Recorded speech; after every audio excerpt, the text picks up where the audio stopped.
নমস্কার, আমার চ্যানেলে আপনাদের স্বাগত জানাই। সনাতন ধর্মের ওপর দৃষ্টিপাত করে আমি আমার এই বক্তব্যগুলো রাখি। যদি এই চ্যানেলটি আপনাদের ভালো লাগে তাহলে অবশ্যই কমেন্ট করবেন, সাবস্ক্রাইব করবার আর লাইক করবার অনুরোধ রইল। আজকে যে বিষয়ে আমি বলতে যাব সেটি হচ্ছে রাস পূর্ণিমা। রাস পূর্ণিমা কী? আমাদের জীবনে রাস পূর্ণিমা কতটা গুরুত্বপূর্ণ? কেন আমাদের রাস পূর্ণিমা পালন করা অত্যাধিক প্রয়োজনীয়? এতে রাধা কৃষ্ণের সাথে রাস পূর্ণিমার কী সম্পর্ক? চলুন আমরা জেনে নিই। বৈষ্ণব ধর্মের উৎসব হলো এই রাস উৎসব। কৃষ্ণপ্রেমের উৎসব হলো এই রাস উৎসব। গোপিনী সহ রাধা এবং কৃষ্ণের যে আরাধনার পর্যায় সেটা হচ্ছে রাস উৎসব। তাহলে রাস পূর্ণিমার এই বছরের 2025 সালের সময়বিধি কখন হবে? রাস পূর্ণিমা পড়ছে মঙ্গলবার রাত্রিবেলা 9:22 থেকে শুরু করে। তিথি শুরু হচ্ছে মঙ্গলবার রাত্রি 9:22 এবং এই তিথি শেষ হচ্ছে বুধবার দিনকে 7:06, অর্থাৎ 7:06 পর্যন্ত বুধবার দিন চলবে। যারা নারায়ণ পুজো করবেন তারা অবশ্যই এই সময়বিধির ওপরে পূর্ণিমাকে মেনে আপনারা নারায়ণ পুজো করতে পারেন। আর রাস পূর্ণিমা আমাদের এই ভারতবর্ষের বিভিন্ন জায়গায় পালিত হয়, বিভিন্ন পশ্চিমবঙ্গেরও বিভিন্ন জায়গায় পালিত হয়। এছাড়া মণিপুরে বিশাল বড়ভাবে রাস উৎসব পালন করা হয়। পদ্মপুরাণে শারদ রাস এবং বাসন্তী রাসের উল্লেখ পাওয়া যায়। এছাড়া ব্রহ্মবৈবর্ত পুরাণে বাসন্তী রাসের উল্লেখ থাকলেও শারদ রাসের কিন্তু কোনো উল্লেখ নেই। শারদ রাসের কথা আছে শ্রীমদ্ ভাগবত ও বিষ্ণু পুরাণে। শারদ রাস মূলত কার্তিক মাসের শেষ পূর্ণিমাতে পালন করা হয়ে থাকে। বস্ত্র হরণের দিনকে শ্রীকৃষ্ণ তার গোপিনীদের কথা দিয়েছিলেন যে পরবর্তী পূর্ণিমা তিথিতে তিনি গোপিনীদের সাথে রাস উৎসব পালন করবেন। এটাই হচ্ছে রাস পূর্ণিমার ব্রত মাহাত্ম্য কথা। কৃষ্ণের বাঁশির সুরে সমস্ত গোপিনীরা মোহিত হয়ে তাদের সংসারের সমস্ত কর্তব্য জ্ঞান ভুলে তারা কী করলেন? সংসার ছেড়ে চলে এলেন এবং নিজেদেরকে শ্রীকৃষ্ণের পাদপদ্মে অর্পণ করলেন। কৃষ্ণ তাদেরকে বারংবার স্বগৃহে যাবার জন্য বললেন, ফিরে যেতে বললেন, কিন্তু গোপিনীরা তার সেই অনুরোধ কিছুতেই মানতে রাজি হলেন না। গোপিনীদের একমাত্র কামনা ছিল শ্রীকৃষ্ণকে একান্তে নিভৃতে পাওয়া। তাদের বিশেষ ভক্তি আর অনুরোধে কৃষ্ণ তাদের নিকটে এলেই তারা ভাবছিল যে কানা শুধু তাদের, অর্থাৎ শ্রীকৃষ্ণ শুধু তাদের একার।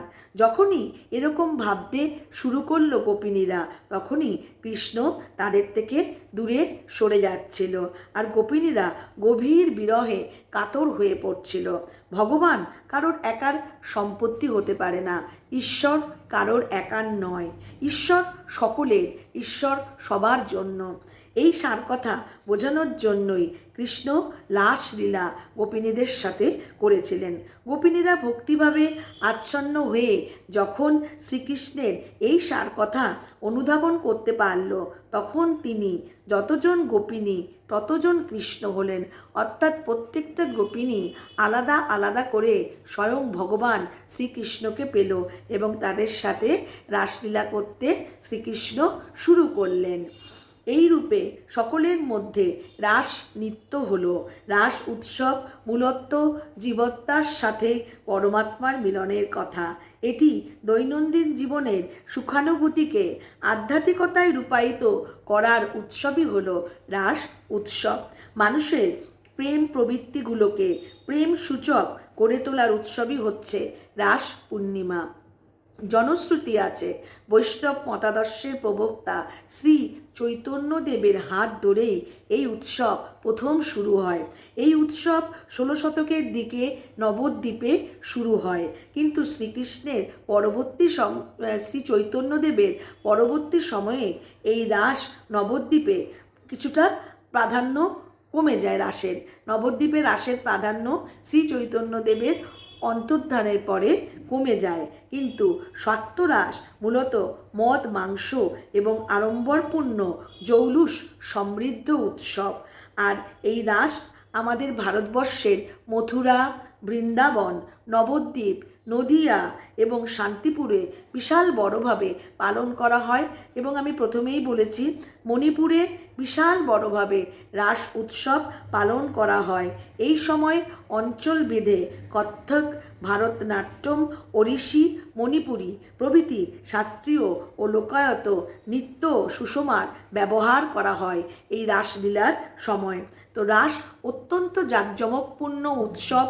অন্তরের টানে আপনারা এই দিন শ্রীকৃষ্ণের পূজা করবেন, ভগবানের পাদপদ্মে তুলসীপত্র অর্পণ করবেন, ভগবানকে নৈবেদ্য অর্পণ করবেন, ভগবানকে আপনারা অন্তর থেকে ডাকবেন। সব রকম বাধা যেন ভগবান তার লীলার মাধ্যমে দূর করে দেয়। আর এই রাস পূর্ণিমা পালনের মাধ্যমে সংসার জীবনে সুখ, স্বাচ্ছন্দ্য, সমৃদ্ধি বয়ে আসে। এই মাহাত্ম্য কথাটি অবশ্যই শুনবেন এবং তার সাথে ভগবানের পূজা করবেন। ভগবানের পাদপদ্মে তুলসীপত্র চন্দনে লাগিয়ে অর্পণ করবেন, রাধা মায়ের পূজা করবেন এবং রাধা কৃষ্ণের নাম স্মরণ করবেন। ওং নমো ভগবতে বাসুদেবায় নমঃ এই মন্ত্রটি 108 বার ভগবানের সামনে বসে জপ করবেন এবং অন্তর থেকে ভগবানকে বলবেন জীবন যেন সুখ সমৃদ্ধিতে ভরে ওঠে, তার সাথে সব দিক থেকে যেন আপনারা সমৃদ্ধ হয়ে ওঠেন, জীবনের সমস্ত বাধা যেন দূরে চলে যায়। আজকের এই নিবেদনটি কেমন লাগলো আমাকে জানাতে ভুলবেন না। রাসলীলার দিন সময় বিধি মেনে অবশ্যই আপনারা এই রাধা কৃষ্ণের পুজো অথবা ভগবানের পুজো, ভগবানকে সিন্নি প্রসাদ অর্পণ করা এবং তার কিছুটা অংশ নিজেদের খাওয়া, এগুলো আপনারা অবশ্যই করবেন। এতে দেখবেন সংসারের সমস্ত বাধা বিঘ্ন দূর হয়ে যাবে, সংসার সমৃদ্ধ হবে।